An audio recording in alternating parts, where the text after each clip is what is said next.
computerized. This is an adjuster right here. There's no twisting and popping. It's safe, it's effective, it's scientific. There's the computer there. I wouldn't practice any other way. It takes all the spookiness out of what we do, and it really works on the mechanoreceptors, and that's what the science really shows what chiropractic accomplishes. And my profession's really had a lot of good press recently. The New York Times, for bad backs, it may be time to rethink biases about chiropractors. Consumer Report in June, talking about spinal manipulation. And even having the American College of Physicians supporting chiropractic because these are all medical doctors, internists, and it's with the opioid crisis, they're saying 142 people die every day from that. Things are out of control. The heroin epidemic, and surgeries aren't that effective for this. So studies like this is Dr. Sarnat, and he did a Blue Cross Blue Shield study out of Illinois. And the chiropractors were the entry-level docs for these people for headaches, neck pain, back pain. You can see 82% less pharmaceutical cost, 60% less hospital admissions, saved them tens of millions of dollars. So, the bottom line is money, but this stopped. So it shows you it's not all about money, it's also about power when it comes to healthcare. So, these are our patients. We see, it's a mom and pop place. We see a little bit of everything. We take major medical insurance, have quite a few Medicare patients in the area, cash, work comp. My passion is auto injuries, and because it's the acute injuries that actually makes it easier for me to deal with the chronic injuries. So I'm the district delegate here for District 23 for the Arizona Association of Chiropractic. I'm a member of the AAC Personal Injury Journal. We're the first of its kind journal in the whole country. We're marketing to all the chiropractors. We're going to have national writers. It's for personal injury attorneys. It's really exciting. We're going to have our first publication out in October. I'm also a part of the American Academy of Motor Vehicle Injuries Exam Committee. We're creating a diplomate program in motor vehicle injuries. So that'll also be the first of its kind. So we're going to be experts in the field. So, why BNI for me? As I look at the people that I've done business with, a lot of you, most of you, and it's about the relationships in the community that's here. I've got 34 or 35 people out here that I consider experts, and I want to be able to put a name and a face. And hopefully, you do the same with me. And if you have a need for chiropractic, you're thinking of us. So, the presentation today, we're going to be talking about some sprains. And sprains are different than strains. Strains are muscles and tendons. Sprains are the tissue that hold the bones together. And these studies on sprains show that even at 10 and 19 years follow-up, there's still 86% of people that have problems, chronic problems.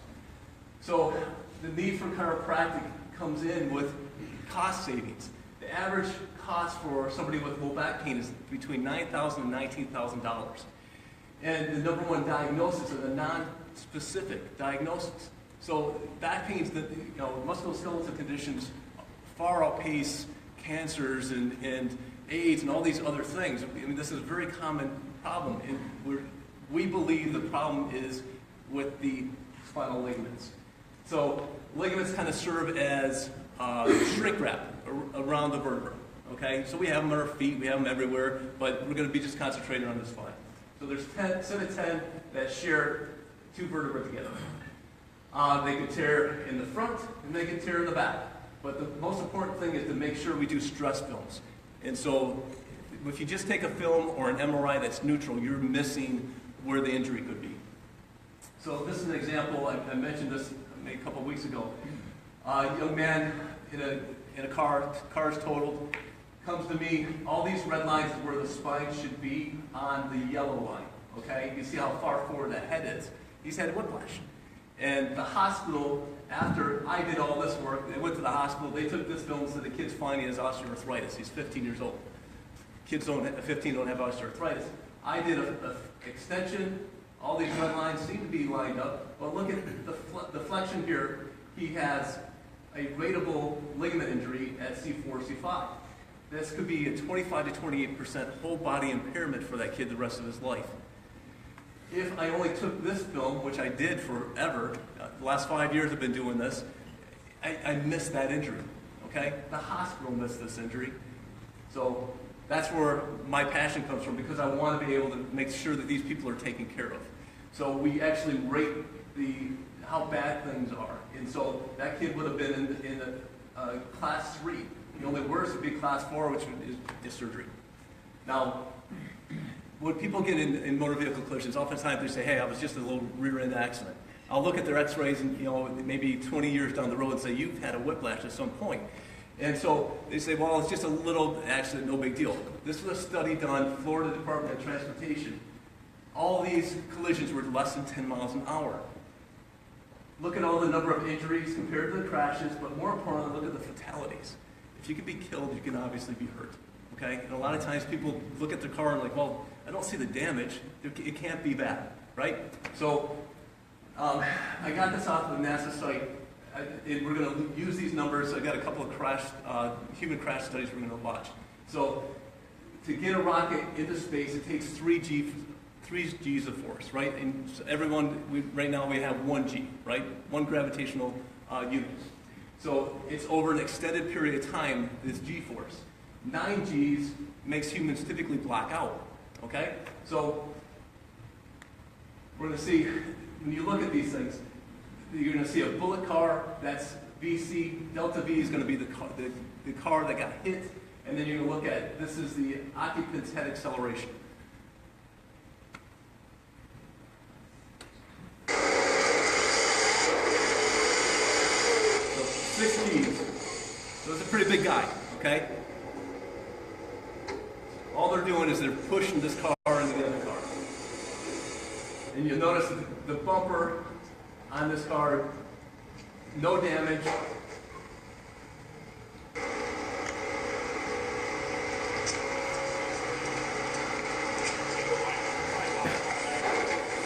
But you'll see underneath the muffler, watch the forces go through the car.